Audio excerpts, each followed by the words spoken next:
성부와 성자와 성령의 이름으로 아멘. 예수님과 어머니 하나 되신 성심을 통해 아버지 뜻 안에서 기도드립니다. 사랑하는 하느님 아버지, 새 예루살렘을 열어주신 지도 벌써 한 달이 지났습니다. 아버지께서 정말 자격 없고 그런 나라에서 살아갈 올바른 화답도 드리지 못하는 저희들에게 엄청난 선물과 위로와 그리고 기쁨을 희망을 매일같이 주시는 그 아버지의 너그러우시고 넉넉하신 사랑에 감사드립니다. 온 인류가 그 예루살렘을 열어주신 것에 대해서 올바르게 화답하지 못하는 못까지 저희들이 다 끌어안아 아버지께서 정말 기뻐하실 만한 그런 진실성의 나라에서 감사와 찬미와 영광과 흠숭과 사랑을 드리오니 아버지 부디 너그러이 받으시고 조금이나마 위로받으시옵소서. 오늘도 아버지께서 가르쳐 주시는 신적인 아름다운 질서의 그 차원과 정신세계가 저희들의 것이 될 수 있도록 또 이 강의를 듣는 아버지께 속한 자녀들의 것이 될 수 있도록 축복하시어 새 예루살렘에서 살아가기에 합당한 사고방식으로 매 현순간 변화시켜 주시고 재탄생시켜 주시옵기를 재창조시켜 주시옵기를 간절한 갈망으로 초원드립니다. 이 모든 기도 우리 주 예수 그리스도의 이름으로 기도드리나이다. 아멘. 성부와 성자와 성령의 이름으로 아멘. 안녕하십니까. 하나님의 뜻성교의 피아수녀입니다. 오늘도 하나님 아버지께서 변함없이 사랑하시는 자녀들에게 주시는 신적인 질서의 나라 여러분들과 함께 학습해 보도록 하겠습니다. 2022년 6월 7일 대중을 위한 메시지. 저 모리는 또다시 하나님 아버지의 성심이라고 알게 된 큰 불꽃을 봅니다. 하나님 아버지께서 말씀하십니다. 기도는 평화를 얻는 비결이다. 너희가 기도하지 못할 때 너희는 평화롭지 않다. 그때 너희는 영적으로, 감정적으로 어려움에 직면하게 된다. 그러므로 사탄의 일은 너희 평화를 파괴하는 것임을 너희는 반드시 깨달아야 한다. 너희의 기도가 가치 없고 심지어 필요하지도 않다고 너희를 설득하려 하는 자가 바로 사탄이다. 그 자는 온갖 외부적인 분심거리로 너희의 집중을 방해하여 너희의 기도를 약화시키려고 한다. 너희의 기도 노력에서 낙심하지 마라. 낙심은 사탄의 가장 흔하고 강력한 무기 중 하나다. 먼저 너희의 기도의 힘과 그 필요성을 믿을 수 있는 은총을 얻기 위해 기도하여라. 그러면 천사들이 너희를 에워싸고 너희가 기도할 수 있도록 도울 것이다. 여왕이며 모우이자 너희 신앙의 수호자는 기도 동반자로서 너희의 강력한 동지다. 마리아의 도움을 구하여라. 주님의 말씀입니다. 하느님 감사합니다.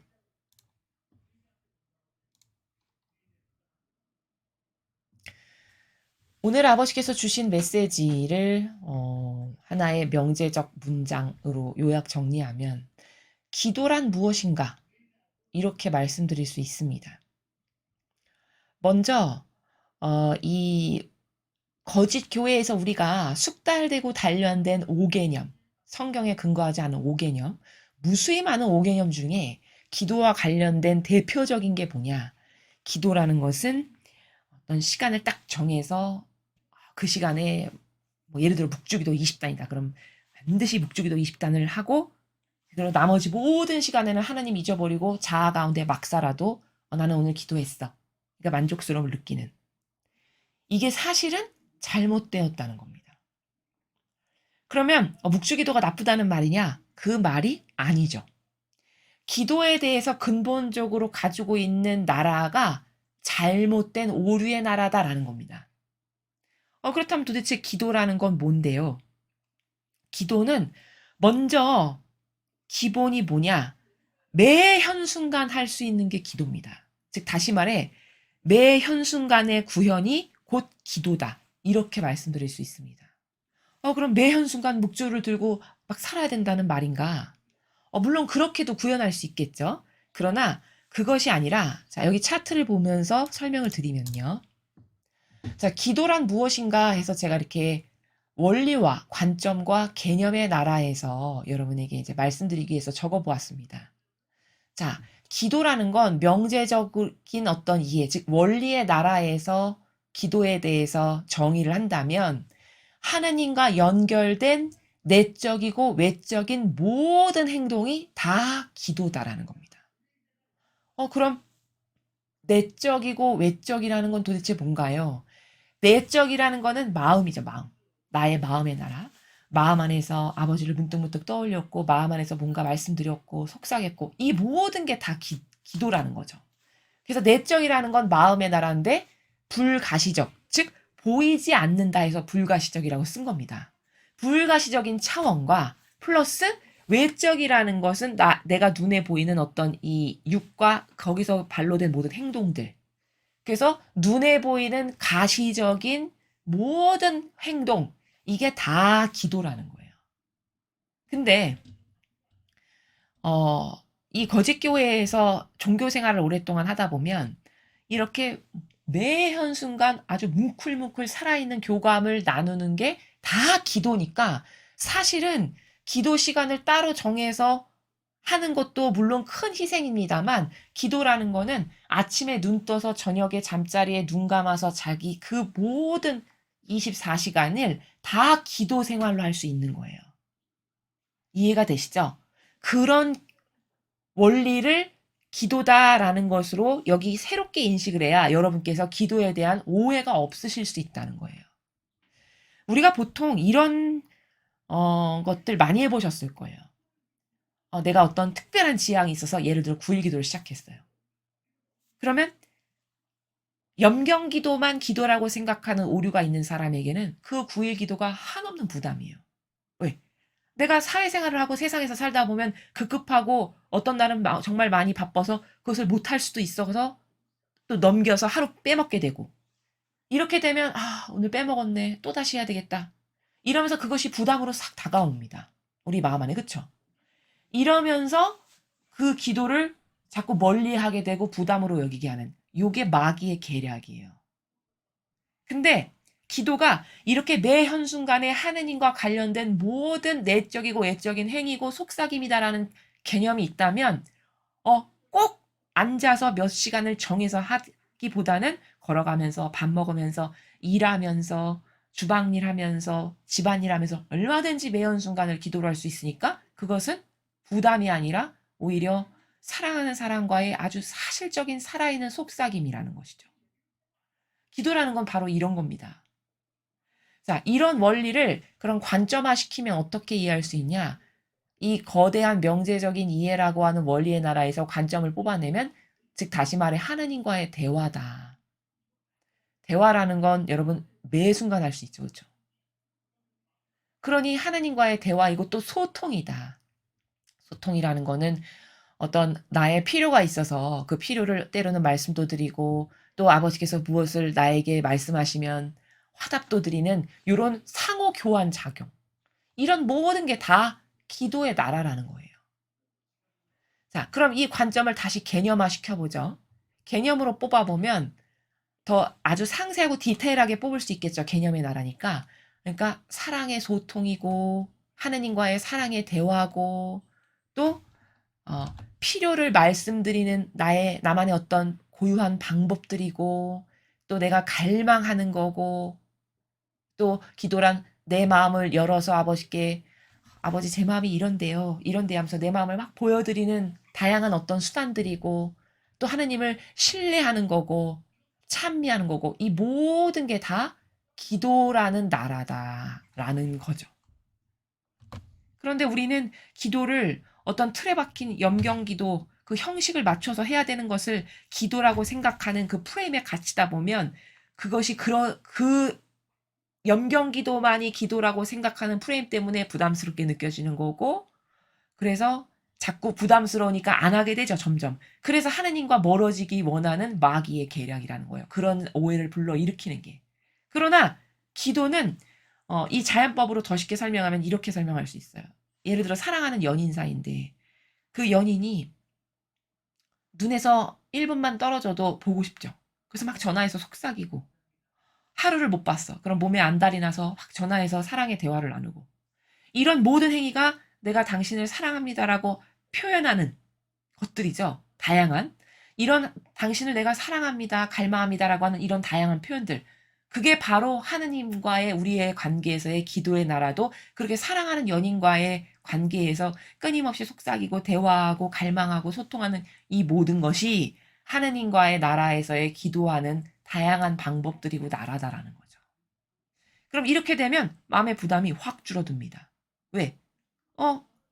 시간이 없어서 어떤 시간만을 꼭 정해서 해야 되는 게 아니라는 걸 알았으니까 길거리 걸어가면서도 할 수 있고, 아버지 오늘은 제가 이렇게 지금 길거리 걸어가면서 아버지께 요 시간을 할애해서 이 기도를 바쳐드릴래요 하면서 할 수 있고요. 또 주부들이 보통 하실 수 있는 거는 집안일이 많잖아요. 집안일 하시면서도 얼마든지 기도할 수 있습니다. 예를 들어 어떻게 하는 거냐면, 내가 지금 감자를 까기 시작해. 그럼 감자 까기 시작할 때부터 끝마칠 때까지 시작할 때 이런 속삭임을 나누는 거죠. 아버지, 제가 지금 감자를 까는데 아버지 뜻 안에서 제 안에 살아가시는 예수님과 어머니 저와 감자 다 깔 때까지 이거 함께 까주세요. 이러면 실제적으로 예수님과 어머니를 내 자유의지가 초대했기 때문에 실제적으로 같이 까는 거고요. 그러면서 이제 거기서 또 소통도 하고 이런저런 말씀을 드리는. 이런 게 다 대화하고 기도라는 거예요.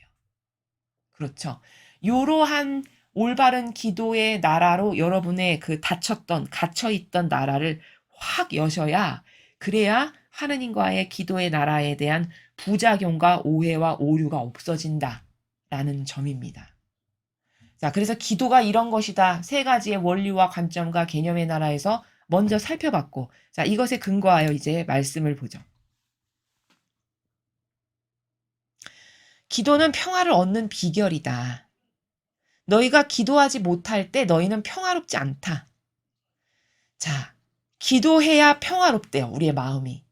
그래서 기도 안 한다. 그러면 너의 마음엔 평화가 없을 거다. 이렇게 말씀하시죠. 근데 왜 그럴까, 그럼? 자, 왜 그러냐? 기도하면 악으로부터 보호가 돼요. 기도하는 그 모든 순간들에는. 왜?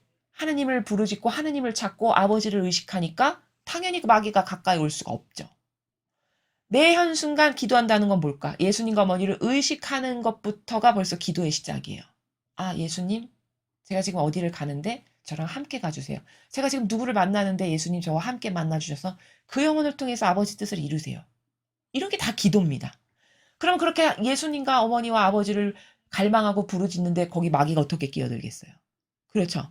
그런데 기도를 안 해. 그러면 그거 다 빈 시간들이고 나 혼자 살아가는 시간이고, 그럴 때 나는 자아의 종으로 살아가는 시간이거든요. 그러니까 마귀가 썰물처럼 밀려들기가 쉽죠. 고로 기도하지 않으면 평화가 없고, 기도는 평화를 얻는 비결이다라고 말씀하시는 게 바로 그래서라는 거예요. 기도 안 하면 악이 썰물처럼 금방 순식간에 나를 차지하고 밀려들어 오니까 당연히 평화가 없을 수밖에, 이런 말씀이거든요. 그때 너희는 영적으로 감정적으로 어려움에 직면하게 된다. 자, 기도를 안 해서 내 마음에 평화가 없어. 그럼 영적으로 감정적으로 어려움에 직면하게 된대요. 이거 누구나 다 경험하는 일들이죠. 많이 경험해 보셨을 겁니다. 그럼 영적으로 어려움에 직면한다는 건 뭘까? 아, 이렇게 매 순간을 아버지께 의탁하고 예수님과 어머니를 의식하면서 사는 걸 구현 안 하면 하느님과 가까워질 수가 없게 돼요. 그리고 점점 멀어지게 돼요. 그게 영적으로 어려움에 직면한다라고 말씀하시는 거예요. 우리 세상에서도 이런 말 있죠. 눈에서 멀어지면 마음에서 멀어진다. 그 인간적인 허접한 사랑도 눈에서 멀어지면 마음에서 멀어지기 마련이야. 이런 말 하시죠? 그게 뭘까요? 사랑이라는 거는 서로가 아버지 뜻 안에서 서로를 위해서 희생하고 노력할 때 그게 성장하고 커지는 거거든요. 근데 어떤 노력도 하지 않아. 대면대면에. 그러면 점점 더 식어버리겠죠. 마찬가지로 하느님께 대한 사랑도 이게 더 커지고 더 깊어지려면 끊임없이 속삭이고 의식하고 갈망하고 이래야 이게 점점 커지고 깊어질 텐데, 찾지를 않아. 그럼 점점 멀어질 수밖에요, 하느님과. 그러니까 영적으로 어려움에 처하게 되는 거죠. 또 감정적으로 어려움에 처한다는 건 뭘까요? 이거는 이렇게 기도하지 않으면 감정적으로 어려움에 처한다는 건 이런 거예요. 누구를 험담하게 돼, 자꾸. 남을 비난하고 뒷담화를 하고. 이게 뭘까? 감정적으로 어려움에 직면하게 되는, 즉 마귀가 뚫고 들어와서 나를 차지하고 점령해서, 야, 사사로운 감정을 따라, 야, 너 저 영혼 싫어하지? 뒷담화해, 욕해, 험담해. 이럴 때 금방 넘어가는. 왜? 기도의 상태로 보호되지 않으니까. 이런 어려움들을 너는 기도하지 않으면 직면하게 된다라고 지금 말씀하시는 거고요. 그러므로 사탄의 일은 너희 평화를 파괴하는 것임을 너희는 반드시 깨달아야 한다. 사탄이 좋아하는 건 뭘까? 우리 마음 안에 평화를 깨트리는 거예요. 그래서 평화가 깨트리면 인간은 금방 뭐가 올라오냐? 자아에 근거한 것만을 하는 역겨운 존재로 변하게 돼요. 그래서 남 얘기하고 남 탓하고 뒷담화하고 험담하고 비난하고 이런 것만을 하는 저급하고 저열한 인간으로 추락하게 만드는 거죠. 그렇게 되면 다음에 당연히 마음의 평화는 존재하지 않겠죠. 이렇게 우리를 끌고 가기 위한 게 사탄의 계략이라는 거죠. 그래서 지금 그 나라를 평화를 파괴하는 거다. 사탄이 제일 좋아하는 건 너가 기도 부담스럽게 느끼고 하기 싫어하게 하면 금방 마귀가 점령해서 너는 금방 마귀 도구 돼서 남 뒷담화나 하고 험담이나 하고 욕하고 불평불만하고 시기질투하고 기타 등등 이렇게 된단다라는 것을 말씀하시는 것이죠. 그걸 깨달아야 한다고 하십니다. 너희 기도가 가치 없고 심지어 필요하지도 않다고 너희를 설득하려 하는 자가 바로 사탄이다. 우리가 기도를 되게 소홀하게 생각하고 별것 아니다라고 생각하게끔 마귀가 우리 안에서 문득문득 역사할 때가 있어요. 근데 그 마귀에게 속아 넘어가면 안 된다는 거예요. 기도가 가치가 없다? 이거는 성경하고는 다른 나라예요. 왜냐? 자, 여러분, 야곱 아시죠? 야곱이 얼마나 갈망이 컸어요. 갈망하면 떠오르는 인물이 야곱이에요. 성경에서. 그쵸? 그는 저를 축복해 주시지 않으면 이걸 절대로 안 넣을 거예요. 해서 밤새도록 하느님과 겨루기를 해서 환도뼈가 부러질 만큼 그걸 안 놓았어요. 저를 축복해 주세요. 안 해주시면 저는 절대 이거 안 놔요. 이렇게 했던 대표적 인물이 야곱이죠. 그쵸? 근데 그 야곱이 저를 축복해 주세요라고 그토록 갈망으로 기도했는데 그게 가치 없었던 거냐? 이루어지지 않았냐? 야곱은 그 당시에 그거를 어떤 축복으로 아버지께서 나를 축복하실까를 아마 몰랐을 거라고 생각이 돼요. 그러나 먼 훗날 그가 그 기도가 소용없는 게 아니라 정말 기도는 그대로 이루어지는가를 입증할 수 있는 게 뭐냐? 그가 12지파의 아버지가 되잖아요. 그렇죠. 이스라엘 12지파의 아버지가 된단 말이죠. 야곱의 12아들이 이스라엘의 12지파가 되니까. 그럼 이거는 어마어마한 축복이죠. 그렇죠? 고로 볼까? 그가 바쳤던 기도, 저를 축복해 주세요. 안 해주시면 전 이걸 안 놓을 거예요. 환도뼈가 부러질 때까지 안 났던 그 엄청난 갈망의 기도의 아버지께서 응답을 해주신 거잖아요. 근데 그런 건데 기도라는 건 근데 그 당시는 알 수 없다는 거예요. 야곱이 엄청난 축복을 받았다는 거는 그 이후에 한참 세월이 지난 다음에 객관화가 될 때야 아는 거지. 내가 이런 기도를 했는데 그 기도에 대한 아버지의 응답이 뭐였는지는 지금 당장 1시간 후, 1년 후 알 수 없다는 거예요. 물론 그 응답과 화답이 사람에 따라 다르고 케이스마다 달라서 어떤 사람은 1년 만에 응답이 올 수도 있고 어떤 사람은 죽기 직전에 응답이 올 수도 있겠지만 그것도 다 케이스 바이 케이스별로 다르겠지만 그러나 그 인간의 한계성과 나약이 지금 당장 뭐가 이루어지지 않다고 해서 내 기도는 소용이 없나 봐. 안 들어주시나 봐. 나는 안 사랑하시나 봐. 이거는 너무나도 그 냄비 근성과도 같은 그런 속성이라서 하느님을 의심하는 거지. 그래서 여기도 지금 기도가 가치 없고 필요하지도 않다라고 너를 설득하는 자. 그 마귀에게 인간은 그 냄비 근성 같은 것 때문에 속아 넘어간다는 거예요. 그러나 기도를 했어. 근데 그것에 응답이 없는 것은 하나도 없어요. 왜냐? 기도라는 것 자체가 희생이 들어가는 거죠. 내가 하나님을 사랑해서 어떤 희생을 내어드리는 거잖아요. 그러면 희생이 들어갔는데 하나님께서 그것에 대해서 뭔가를 응답하시지 않는다? 천상의 나라는 그런 나라가 아니에요. 여기서 만약에 응답을 못 받았어. 그럼 죽어서 천상에 가서라도 응답을 받게 되어 있어요. 왜? 공정과 정의의 나라기 때문에. 그러나 어떤 인간도 그 기도에 대한 응답을 이 지상에서 보이는 유물론적인 것으로 받을지, 죽고 난 다음에 천상에서 누릴 상급으로 받을지, 10년 후에 받을지, 20년 후에 받을지, 한 달 후에 받을지, 단지 그것은 아무도 모를 뿐이에요. 아버지만 아실 뿐이고. 이해가 되시죠? 그런 것이지, 내 기도는 하나도 응답 못 받았어. 하나도 아버지는 날 사랑 안 하셔. 내 기도는 가치 없어. 기도해서 뭐해? 이거는 마귀가 나를 성경에 근거하지 않은 사고방식으로 유혹하는 것에 내가 넘어간 상태다. 이렇게 이해를 하는 게 성경적인 올바른 사고방식이죠. 그 대표적인 예가 야곱이다라는 겁니다. 야곱이 그렇게 축복해달라고 했는데 그 당시 알았을까요? 그 당시에는 몰랐겠죠. 아들을 12명을 다 낳고 난 다음에 12지파로 세우실 그때가 돼서야 하느님이 나를 이렇게 어마어마한 축복으로 나를 축복하셨구나. 그때 돼서야 깨달았겠죠. 그마저도 깨달았는지는 잘 모르겠으나. 이해가 되시죠? 그래서 가치 없는 기도라는 건 없다. 여러분이 저는 맨날 기도해도 하나도 응답 안 해주시던데요. 제 기도는 안 이루어지던데요. 저는 A로 해달라고 했는데 B로 해주시던데요. 혹시 이러실 수 있어요. 그런 거는 또 케이스가 다른 건데 예를 들어 내가 A를 주세요 했는데 B로 됐어. 그러면 내 수준에서는 A가 나에게 좋은 거고 내가 원하는 거였으나 본질과 영원성과 무한성의 나라에 살아가시는 아버지께서 보시기에는 B로 주시는 게 나에게 좋으니까 그렇게 주신 거예요. 그쵸? 왜? 나는 1차원밖에는 못 보는 존재잖아요. 본질의 나라는 안 보이는 존재죠? 나의 한계성이. 근데 아버지는 본질과 형상을 다 다스리시는 주인이시란 말이죠. 그럼 그 주인이 보시는 게 더 올바르겠어요? 아니면 한 차원밖에 못 보는 내가 추구하는 게 올바를까요? 이건 보나마나 주인이신 양 차원을 다 보시고 온 우주 만물을 통괄하시고 다스리시는 그분이 보시는 게 가장 훌륭하고 완벽하고 좋은 거라는 거예요. 그런 것에 대한 인식의 불분명한 나의 사고방식 때문에 하느님에 대한 신뢰가 떨어지고 믿음의 질이 낮고 그래서 끊없이 변덕스럽고 이런 부작용이 질 떨어지는 것이 있는 것이다. 인간에게. 혹은 죽을 때까지 안 이루어졌어. 내가 A를 원했는데.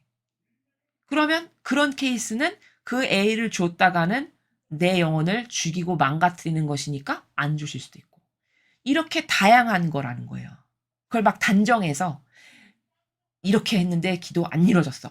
이것은 너무나도 편협하고 좁고 근시안적인 내가 생각했을 때 그러한 것이다. 라는 것에 대해서 여러분이 올바른 인식이 있으셔야 그래야 하느님과의 소통 관계에서 오해가 없고 그래야 아버지와의 관계에서 평화를 구현하는 데 있어서 마귀가 끼어들지 않을 수 있다. 이렇게 설명드릴 수 있습니다. 그자는 온갖 외부적인 분신거리로 너의 집중을 방해하여 너의 기도를 약화시키려고 한다. 너희의 기도 노력에서 낙심하지 마라. 자, 우리가 기도할 때 온갖 외부적인 분신거리로 집중을 방해한대요. 그래서 기도를 약화시킨대요. 이런 건 뭘까? 예를 들면 외부적인 분신거리. 이거는 인간적인 다양한 이유들이에요. 오늘은 이래서 못하겠고, 내일은 이래서 마음이 안 내켜서 못하겠고, 모레는 너무 정신적으로 힘들어. 좀 쉬어야 되겠어. 이런 기타 등등의 다양한 이유, 인간적인. 그런 것이 외부적인 분신거리로 하느님과 가까이 가지 못하게 하는 것들. 또 집중을 방해하는 행위는 뭘까요? 예를 들면 다양한 인간적인 그 관심사. 우리는 이걸 창문이라고 부르는데 창문이라는 건 뭐냐면 내가 하느님을 사랑하려면은 올인하여 이 길로 딱 가야 되는 건데 이 길로 가는 중에 다양한 창문들이 열려 있어. 그래서 어머 저건 뭐야 너무 예쁘다. 또 이쪽을 보니까 어머 저거 되게 호기심이 생기는데 저건 뭔데 궁금한데 이렇게 해서 왔다 갔다 하며 다양한 그 세상적이고 육적이고 인간적인 것에 호기심을 가져서 내가 올곧게 하느님만을 사랑하고 갈망하는 그 길을 가는 데 있어서 구멍이 숭숭숭숭 나게 하는 이런 것들. 이게 다 집중을 방해하는 것들이죠. 그렇게 되면 기도가 100%짜리로 갈게 10%짜리로밖에 못 가겠죠. 이게 약화시키는 행위라는 거예요. 이걸 다 마귀가 우리 마음과 사고방식 안에서 조장한다는 거죠. 기도 노력에서 낙심하지 마라. 자, 이거는 낙심? 내가 이런 걸 원했는데 안 이루어졌어. 내가 이렇게 많은 희생과 노력을 바쳐드렸는데 답변이 없으셔. 이러면서 금방 낙심하는 거. 이거는 제가 앞에서 말씀드렸죠. 아버지의 그 원대하신 뜻과 다스림을 다 감히 알 수도 없을 뿐더러 이 세상에서 안 주시고 내세에서 주시는 케이스에 이르기까지 그렇게 광범위한데 당장 내 눈앞에서 뭐가 확인되지 않았다라고 해서 낙심하는 건 너무나도 편협하고 옹졸한 거죠. 우리의 근시안적인 사고방식 때문에. 자, 이러한 이해가 여러분에게 있으셔야 된다라는 거죠. 낙심은 사탄의 가장 흔하고 강력한 무기 중 하나다. 낙담, 낙심, 좌절, 절망 이런 거 있죠. 사탄이 그렇게 되라고 매일같이 우리를 충동질하고 우리에게 다가온다는 거예요. 그 낙심, 낙담, 뭐 좌절, 절망 이게 사탄이 우리를 흔드는 아주 흔하고 강력한 무기 중 하나라는 거죠. 근데 예를 들어서 낙담이라는 거는 어떤 사람에게 이게 자주 오고 빈번하게 오냐면 사랑을 하는데 하나님을 사랑하는 데 있어서 그 강도가 미미한 그 신뢰 정도가 떨어지는 그런 사람에게는 낙담과 좌절이 굉장히 빈번하게 와요. 예를 들어 내가 저 사람을 사랑하는데 저 사람을 사랑해서 믿는 정도가 아주 100%야. 아니 100%를 넘어서서 억만 프로로 저 사람을 믿어. 저 사람이 말하는 건 그냥 뭐든지 다 나는 굳게 믿는 이 정도로 완전히 하나 된 상태로 그 사람을 사랑한다. 그러면 그 둘 사이에 어떤 고통이나 좌절이 왔다라고 해서 내가 금방 좌절하거나 낙담할까요? 그렇지 않아요. 왜? 내가 그 사람에 대한 신뢰와 믿는 정도나 갈망의 크기가 아주 견고하고 단단하고 강력하기 때문에 웬만한 역경이 와도 다 뛰어넘을 수 있어요. 세상의 사랑도 이렇죠. 그쵸? 마찬가지로 낙담과 낙심을 잘하는 건 뭘까? 하나님을 그 정도로 신뢰하거나 사랑하지 못한다는 반증이에요. 내가 하나님을 사랑하기를 내가 아무리 처지가 지금 이러해도 야, 이거는 나에게 분명히 필요해서 허락하신 걸 텐데 나는 그 이유를 잘 모르지만 그래, 아버지는 나를 눈동자처럼 보호하시고 내 부모가 버려도 난 안 버리신다 했어. 그러니까 이거 나에게 진짜 필요한 거지. 안 한 걸 억만 프로로 믿지. 이런 신뢰가 구축돼 있다. 그러면 어떤 지금 내 환경이나 주변 여건에 의해서 내가 고통스럽거나 좌절스럽다 해서 그것에 대해서 함몰이 되지 않는다는 거예요. 이해가 되시죠? 그래서 낙담, 낙심, 좌절, 절망 이런 건 왜 오냐? 내가 하느님에 대한 신뢰가 그 정도로 떨어지고 미미하다라고 하는 반증이다. 라는 겁니다.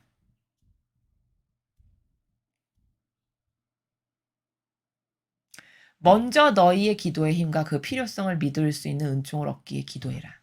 자, 인간의 그 나약성이 이 정도니까 이런 낙담이라고 하는 사탄이 펴놓은 덫에 안 걸리려면 너는 먼저 기도의 힘, 그리고 그 필요성을 믿을 수 있는 은총을 달라고 먼저 청원해라. 즉, 하느님, 제가, 아버지를 신뢰하고 믿고 사랑하고 갈망하는 데 있어서 지금보다 더 순도와 그 어떤 질적인 게 높아지도록, 그래서 견고해지도록 저를 축복해 주세요. 그래서 어떤 경우에도 좌절과 낙담과 절망과 이런 것에 흔들리지 않게 저를 도와주세요. 이런 기도. 그리고 기도의 힘과 필요성을 믿을 수 있는 은총을 얻기 위해서 기도하다 보면 이런 게 돼요. 이게 기도가 어렵고 막 특별히 시간을 내서 해야 되는 부담스러운 것이 아니라 기도보다 더 쉬운 건 없구나. 이런 것을 발견하게끔 해주신다는 거예요. 내가 그런 힘을 주세요, 은총을 주세요라고 기도를 하면. 그러면 어떤 경우에도 낙담하기보다는 틈만 나면 아버지께 갈망하고 말씀드리고 청원드리고 이러한 사실적인 기도 생활을 할 수 있겠죠. 그렇죠? 이제 그런 나라를 설명하시는 거죠. 그래서 이런 기도를 은총을 저에게 주세요라고 하면 기도보다 더 쉬운 건 없다는 걸 내 영혼이 진짜 발견하고 깨닫게 됨으로써 수시로 빈번하게 시간이 날 때마다 아버지께 말씀드리고 갈망하는 이런 어떤 새로운 경향과 패턴이 생기게 된다라는 점이고요. 그럼 천사들이 너희를 에워싸고 너희가 기도할 수 있도록 도울 것이다. 자, 이렇게 기도가 매 순간 갈망하는 거고 사랑의 대화를 나누는 거고 신뢰하는 거고 마음을 열어드리는 거고 찬미하는 거고 이런 것의 개념이 새롭게 생기죠?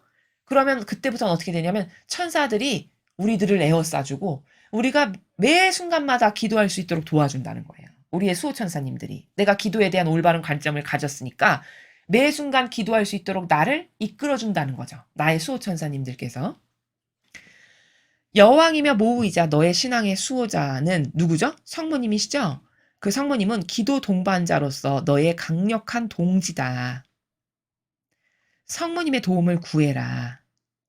자, 네가 또 그렇게 아버지께 올바른 갈망의 나라에서 기도에 대한 그 관점을 새롭게 하여 매 순간 마치 사랑을 속삭이는 그리고 의식하는 것, 그게 기도의 시작이라는 것을 너가 깨닫게 되면 이제 그 나라에서 기도할 수 있고 그 나라에서 더 폭이 넓어지고 깊어질 수 있도록 성모님께서 너를 언제든지 도와주시려고 대기하고 계시니까 너는 성모님을 찾고 너의 수호천사를 찾아서 늘 수호천사와 성모님의 도움을 받아서 하느님과의 매 한순간에 의식하여 그분께 내어드리고 맡겨드리고 소통하고 갈망하고 이런 범주를 이렇게 넓혀나가는 이런 도움을 네가 구하여 받아라 이런 말씀이시죠.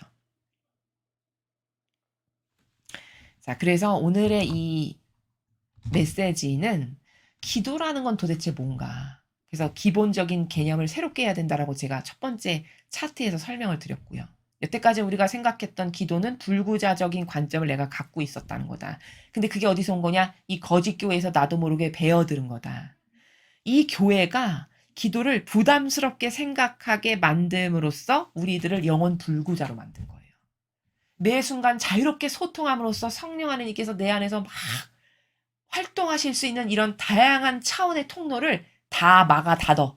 이것만 기도야. 라고 은연중에 전파함으로써 그 독성을 먹은 우리가 이것만이 기도니까 이것을 지켜야 돼서 많이 부담스럽고 이것 아닌 것은 다 닫아버리고 이런 다양한 영혼 불구자로 만들어버린 거다. 기도의 나라는 그러나 그런 게 아니다라고 말씀을 드렸고, 자, 그리고 이제 기도가 나오면은 많은 분들이 이런 걸 궁금해 하세요. 그러면 수녀님 설명을 듣다 보니 자기를 위한 기도는 하면 안 되는 건가요?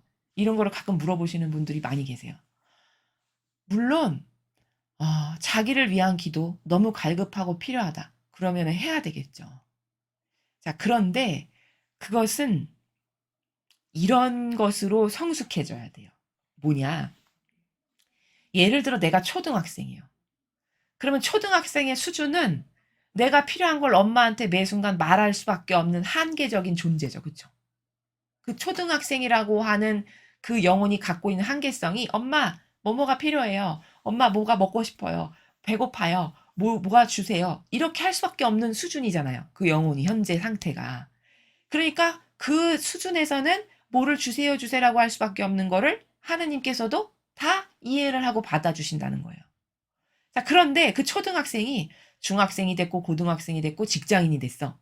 직장인이 돼서 자기가 사회생활을 해서 수입이 있는데도 불구하고 그때도 엄마 저 이거 주세요. 저 이거 필요해요. 저 이게 있었으면 좋겠고요. 이런 게 부족하고요. 이렇게 이야기를 하는 수준이다. 그러면 그거는 미안한 이야기지만 미성숙한 존재로 성장이 안 된 거죠. 몸만 큰 거죠. 몸만, 육만. 그쵸? 정신은 미성숙한 존재로 멈춘 거예요. 그렇죠. 그러면 그 직장인이라는 수준에 맞으려면 정신도 똑같이 어떠해야 될까요? 그쯤 됐으면 내가 사회생활에서 돈도 버니 내가 이번 부모님 생신 때는 부모님이 뭘 필요하실까? 어떤 게 좀 요즘에 불편하신가? 잘 관찰해서 그것도 부모님께서 얘야 내가 이런 게 필요하다라고 말씀하시기 전에 내가 먼저 알아서 자발적으로 내 자유의지가 기쁘게 부모님이 이런 거 하면 정말 기뻐하시겠지 해서 뭐 작은 것 하나라도 정성스럽게 사서 생신날 선물을 딱 드리는 거. 이게 직장인 수준의 영혼이 올바르게 자랐다면 불구자가 아니라면 그렇게 반영해야 되는 게 정상이죠. 기도의 차원도 이렇게 영혼의 수준이 마치 유아 초등학생이 직장인이 되면 당연히 이제는 나를 돌보는 게 아니라 연로하신 부모님을 돌보는 것이 너무나도 당연한 것처럼 영적인 수준도 질적인 나의 성장도 그렇게 업그레이드가 되어야 되는 거다라고 말씀을 드리는 거예요. 또한 이런 오해가 있어요. 여러분, 내가 하느님 아버지의 뜻이 이루어지도록 갈망으로 기도를 드렸어요. 주의 기도의 내용이 그거죠. 주의 기도의 내용을 분석하면 아버지의 뜻 이 지상에서 이루세요. 라는 것이 먼저 선두에 나와요. 전반부에 그렇죠. 하늘에서 아버지께서 다스리시듯이 이 지상도 아버지의 뜻으로 어서 빨리 다스려 주세요. 아버지 뜻을 이루세요. 이게 전반부에 나오는 내용이에요. 그리고 후반부의 주의 기도는 뭐냐면 그때서야 내가 조심스러운 마음으로 아버지 저는 이러이러한 것이 필요하니 부디 저에게 자비를 베푸셔서 이러이러한 것을 좀 주시면 감사하겠습니다. 이렇게 해서 조금 자신이 원하는 걸 후반부에 청원드려요. 고로 예수님이 그렇게 기도하라고 가르쳐 주신 거죠. 제자들에게. 고로 기도라는 거는 그런 원리 가운데 기도해야 된다는 거예요. 예수님이 그 기도를 가르쳐 주셨다는 건 먼저 네가 아버지의 뜻을 이루어지기를, 아버지 뜻나라가 어서 오시기를 청해라. 그러면 너의 육이 필요하고 너의 어떤 결핍이나 네가 세상에서 살아가는데 반드시 있어야만 되는 이런 것은 너는 곁들여서 받게 될 거다. 이게 주의 기도의 전체 내용의 큰 대원리예요. 이해가 되시죠? 그러니까 기도라는 거는 그런 원리의 나라에서 하는 게 성숙한 영혼이 하느님께 바쳐드리는 기도의 나라다라는 것을 이렇게 예수님이 제자들에게 너희는 그럼 이렇게 기도해라 주신 그 주의 기도를 분석하면 원리를 발견할 수 있다라는 점입니다. 충분히 이해가 되셨을 거라고 생각이 됩니다. 그래서 나를 위한 기도는요. 이런 것에 대해서 궁금해하신 분들이 많아서 오늘 이 기도에 대한 나라가 나와서 더불어서 설명을 드렸습니다. 우리는 죽을 때까지 배워야 되고 성장해야 되는 존재죠. 죽는 그날까지 더 성숙하게, 더 아름답게, 더 고결하게 성장한다는 건 뭘까? 사랑의 희생의 수준이 더 고결하고 더 아름답고 더 하느님께서 정말 예뻐하실 수밖에 없는 영혼의 어떤 척도는 그의 사랑이 얼마나 많은 희생을 영예로 여기면서 하느님께 내어드리는가. 이런 척도고 정도이다라는 것을 여러분이 오늘 이 메시지를 통해서 발견을 하시고 여러분 각자 모두가 하나님 아버지께 그런 영혼들이 되셨으면 좋겠습니다. 이상으로 2022년 6월 7일 대중을 위한 메시지 해설을 마치겠습니다. 감사합니다.